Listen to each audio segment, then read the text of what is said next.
I am here today with author Peter Thalheim. Thank you so much for joining us today. He is the newly published author to the book 100 Questions After the Killing of George Floyd and Breonna Taylor and the Chicago Tragedy. Thank you so much, Peter, for joining us. And why don't you just start by telling us a little bit about your book? Well, I thank you very much for taking the opportunity to chat about the book. The book actually started about a month after the killing of George Floyd in the spring of 2020. I was a member of the NAACP in Stamford, Connecticut. You know, my assumption is that everyone knows what the NAACP is, but quite frankly, there are a lot of younger people who don't know what it is. The NAACP stands for the National Association for the Advancement of Colored People. It was founded in 1909, and it is the largest civil rights organization in the United States. And my president asked me about a month after the killing, when we were having these demonstrations, but there were also some riots and there were some fires. I must read it on the back. He texted me because he'd asked, his Caucasian friends had asked him, gee, what can we do to fight systemic racism? So he said, Peter, can you write a 2-pager on, quote, how can white people help end systemic racism? And I responded, well, you know, from where I stand, that's easy, but it's more than 2 pages because it's more involved than that. So then I, as an attorney, you know, we write a lot. Somebody interested in politics, you know, policy, etc. So after about 10 days, I came up with over 100 rhetorical questions, which I submitted to the executive committee. And then that was circulated to some others. And then feedback came from one of the members, Keith Downer, and he said, you know, well, why don't you break it up into chapters and also put the policy recommendations in there? You, Peter, might know what the policy recommendations are, the answers are to the questions. So that grew to about 45 pages. And then, I don't know if I'm talking too much, but, and then over a year or so, a minister, Dr. Ford, at the Baptist Church, he actually sat with me on Tuesdays, and we would go through the manuscript, right, for what I was saying, and you know, maybe saying too much or too little, or did I miss that point or that perspective? So that was very, very helpful. And I had already written the other part of the Chicago tragedy when I run, you could all call it a stealth campaign for governor back in 2017, 2018, something I called the Chicago tragedy. And the Chicago tragedy is the daily violent death of young Black men, boys and bystanders in our country. And I use Chicago as an example because there was a very handy statistic back in 2016. They had like over 760 murders in 1 year. And that was falling mostly on young Black men in the city. So that's two young people a day who woke up that day, and at the end of the day, they did not have the gift of life anymore. And it doesn't just happen in Chicago, it happens across the nation.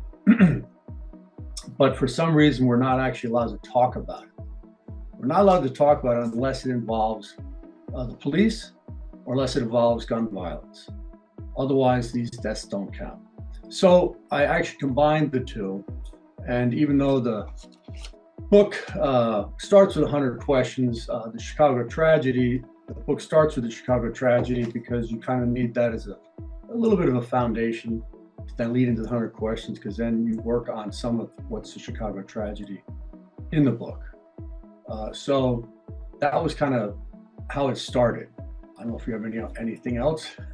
Yeah, well, I know you did touch on, you know, kind of the inspiration on it, but what really made you put pen to paper, if you will, and really get it published to, you know, help the masses? Well, I mean, it is a general interest book. This is actually my 5th book. And so, you know, I'd done one on the school to prison pipeline before that. I have one coming out on climate change after this, but it was it was because in talking to people at the NAACP and talking to people that these were reasonable solutions or approaches to the problems that people talked about systemic racism, systemic statism, talking about the death of Black citizens, for example. And so I live in the New York City area, and there's a certain, I don't know what you want to call it, accepted wisdom that I've lived under for 40, 50 years and how things should be done. And well, they don't always get it right. And, for example, I refer to the Chicago tragedy as the implicit pain of statism. Part of things touched on is the young men, because it's usually young men who are either the shooters or the intended targets. They come from one-parent families. They didn't go to a Catholic school, or private school. They were in the public school system, and this reduction of two-parent families has had an impact, and this is one of those impacts. The Chicago tragedy is quite significant in that the death rate, and it's in the appendix in the back, where for young men, let's say 16 to 20, then 20 to 24, about half of the deaths are the result of violence. The next 30% is something called accidents. Now, normally when we consider what people die from, we think about a leukemia or a cancer, or some sort of illness. I mean, of course, recently we had the COVID, and you don't think of a violent death being that high. And so it is such a disproportionate, I don't know what you want, result or impact, but we can't talk about it. And I kind of boiled the Chicago tragedy down to two elements, which is the reason why it isn't talked about is because it is young Black men, and it's young men and they're Black. If this was happening to young Black women, two dying every day in Chicago, I can assure you we would be having discussions. I would imagine Oprah might even go and have a informational, seminar on location. Why is this happening? But because it's happening to young men, it doesn't matter. And so that's the tragedy. And it is a tragedy because our young is our future, and the young, they have all the potential. Old people like us, we're spent vessels, right? And so we have to look to the young. And I think we've kind of ignored them unless it helps the political goals of certain, what you want to call it, certain parties or certain people. So the maybe you can ask another question. Yeah, of course. And if there was one thing that you could tell your audience about your book, or maybe a couple even, of why they should pick it up and why they should give this a read, what would you say to them? Well, the reason this is relevant to, I'll say, the majority population of America, which is white, is don't think that let me define for you what structural statism is. And structural statism are the hurdles, burdens, and barriers that the state puts in the way of the citizen to get an education, to get a job, to start a business, to run a business, to put a roof over the head, put food on the plate of their children, and to pursue happiness as they see fit. Now, when Blacks have 1/8 the net worth of whites in America, that means that every hurdle is higher, every burden is heavier, and every barrier is thicker. And so people can talk about getting up on their soapboxes after the killing of George Floyd, and I don't want to ignore Breonna Taylor, because Breonna Taylor didn't get as much coverage because there's no video. That one is alarming in that here's a homeowner in their home at night And next thing they know, there are people in their home with, weapons, and it's very troubling. So I don't want to breeze through what happened in, I believe that was Louisville, Kentucky. Again, all officers involved, had we a second chance to do it differently, we would do it differently. So on the cover, I'll hold it up here, there's a Venn diagram. You may remember Venn diagrams from middle school or junior high school. And so you have a circle and a circle. And how much do those circles overlap to see what they have together? And so structural statism, which is what I mentioned before, faces all citizens. In that, why do we make our everyday life more difficult? Why do we make our houses more expensive? Why do we make our electricity more expensive? Why do we make it a requirement to have a license to work with your hands and back, to put food on your plate? And when it's applied to, I'll say, the Black community, because they earn so much less money, it becomes structural racism. And so that's the majority of what, in my opinion, was being demonstrated about. It is a problem with this awesome, it's called America's experiment in democracy, is the greatest experiment in democracy that the world has known, this vast republic. But the economic chasm between, I'll say, the majority and the Black community is vast. And one approach to remediate or address these systemic problems are economics.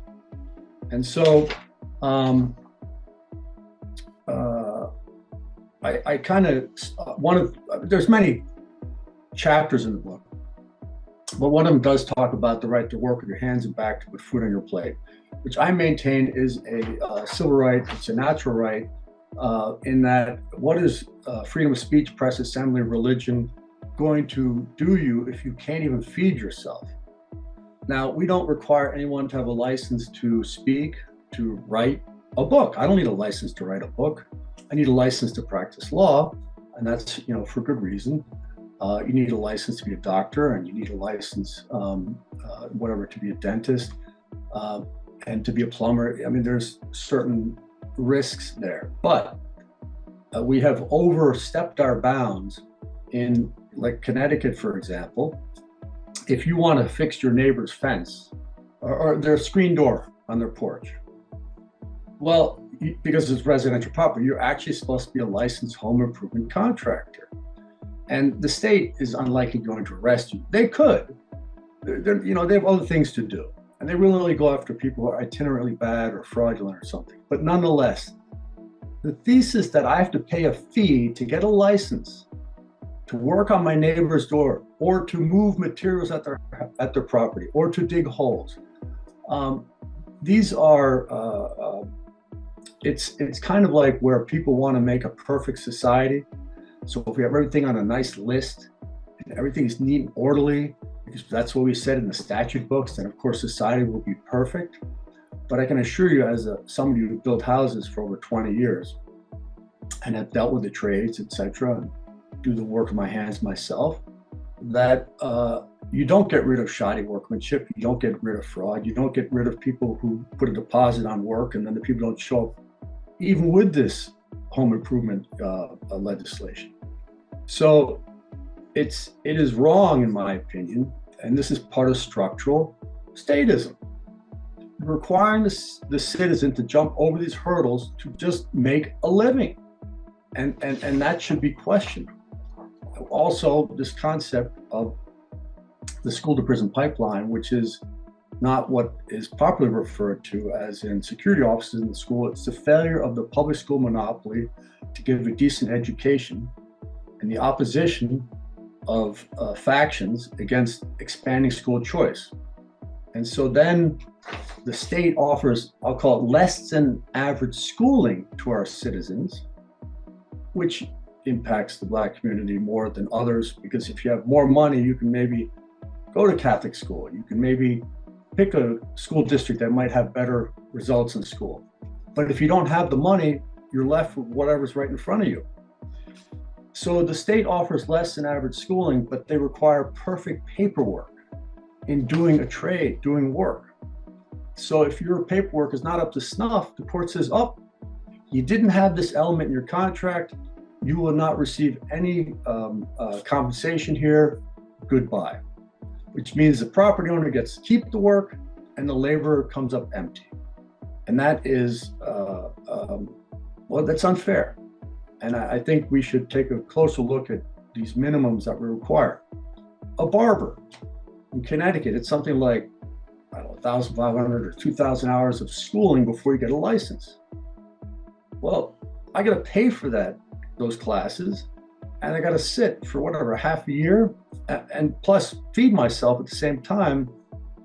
And that's, in my opinion, merely self-interest. It's like, what would they call it in Europe? They would have, like blacksmiths and whatever, cobblers, and they have their trade unions, and you had to do certain things to get in the trade union, so you limit competition, which is good once you get on the inside, but it's not fair. So another thing that I've covered, one of the other chapters, is why do we make our houses and apartments more expensive to build or renovate every year? I don't understand how somebody can just get on their soapbox and talk about equity, talk about that they, want to help, poor people, etc. And yet every year we make it more expensive, whether it be insulation requirements or inspection requirements. It gets expensive every year. So you're poor. The American dream is put that much further away from you. I've been hearing ad nauseum about housing shortage. And it's ironic that the people who have created the housing shortage, in other words, I call them the statists. The statist puts the state above the citizen. And in fact, America, it's the citizen and sovereign. That's why we have America. And so they keep tying the hands of builders that not only what you have to do is minimum to build or renovate, but the time it takes to get a permit. We've heard time is money. And so you have so much fewer houses being built than we need, which supply and demand means it gets more expensive. And who takes it in the neck? The poor. And it's like, well, I don't want all this gold plating on my, give me a house, for example, give me a house that in 1971, the building code said was okay. With all new materials, I would happily move into that house. And by the way, it won't fall down. It doesn't. If they're protected from rain, they don't fall down. So that is part of structural, and this is again is the point of structural statism. I don't want, we'll say majority white communities to think that this idea of structural statism applies to somebody else. This applies to everyone, but it is I don't want to say increasingly more difficult when you have less money, which Blacks have less money. So this impacts your life. And another thing that I go into, because I know this is going to be edited, so you can get rid of this, is I do have a chapter on what is racist, right? So this book, again, is to explain to white people, PPL, and that's as far as it goes. But, this concept of calling somebody racist, it's one of the more hurtful things, or one of the most hurtful things to be called. It's a very serious charge to be leveled, but it is used to silence debate and silence discussion. And in that chapter, I talk about how it is that people will use the skin color of the speaker to determine if something is racist or not. When in fact, no, we're talking about ideas. The speaker, in my opinion, is irrelevant. In the pursuit of truth, you're supposed to exchange ideas, and how do those ideas work? And when you use the R word, you're just, in my opinion, you're shutting down debate. And yes, I'm going to make mistakes. I'm sure I've made plenty of mistakes here, and I'm going to make plenty more mistakes. But the effort is to get to a better social contract. So, Ali, one of the things with this book is you can, as I mentioned before, you can pick a question. You don't have to read, A to Z from 1 to 300. You can just pick a question. In fact, for like book clubs, for example, they could assign just 1 or 2 of the questions, and there'd be plenty for discussion. So I'm going to read to you from paragraph or question. I'm going to read to you from question 55. Do you believe Black Lives Matter? It is certainly hoped that you do. This is not a competition of one life over another. Social justice is not a competition. Black Lives Matters, quote unquote, can be a simple expression that the life of a Black citizen does matter and not get caught up with the political orthodoxy of some extreme groups. After the killing of George Floyd and Breonna Taylor, how will anything change? The risk is that nothing happens. For all the people mounting their personal soapboxes to let the world know how enlightened they are. Don't tell me how woke you are. Tell me that you will eliminate and reduce all the structural statism barriers mentioned above that stand in the way of Blacks in particular and everyone else in general. What barriers will you remove to allow the poor to get their foot on the first rung of the ladder of success? Don't keep raising up that first rung or removing it entirely so that the citizen can't even get their foot on the ladder of success, but instead is relegated to a lifetime of dependence on the state. If you fail to take these barriers down, then you would appear to be so attached to your past political preferences that have created much of what is structural statism. And you are too proud to admit error and remove your past contribution to structural racism. Anyway, so that's an example of a question. And it stands on its own. Anyway, I thank you very much. Absolutely. And yes, you are so right. Each question can stand alone and be used to, break up. Maybe one question a day is all that you are reading, but you're still getting something out of it. So thank you so much. And your book is filled with a ton of good information that anyone can read and take and apply to their daily lives. And once again, his book is out now. It's available on Amazon, Barnes & Noble, Apple iTunes. It comes in ebook and paperback versions as well. Thank you so much, Peter, for joining us today.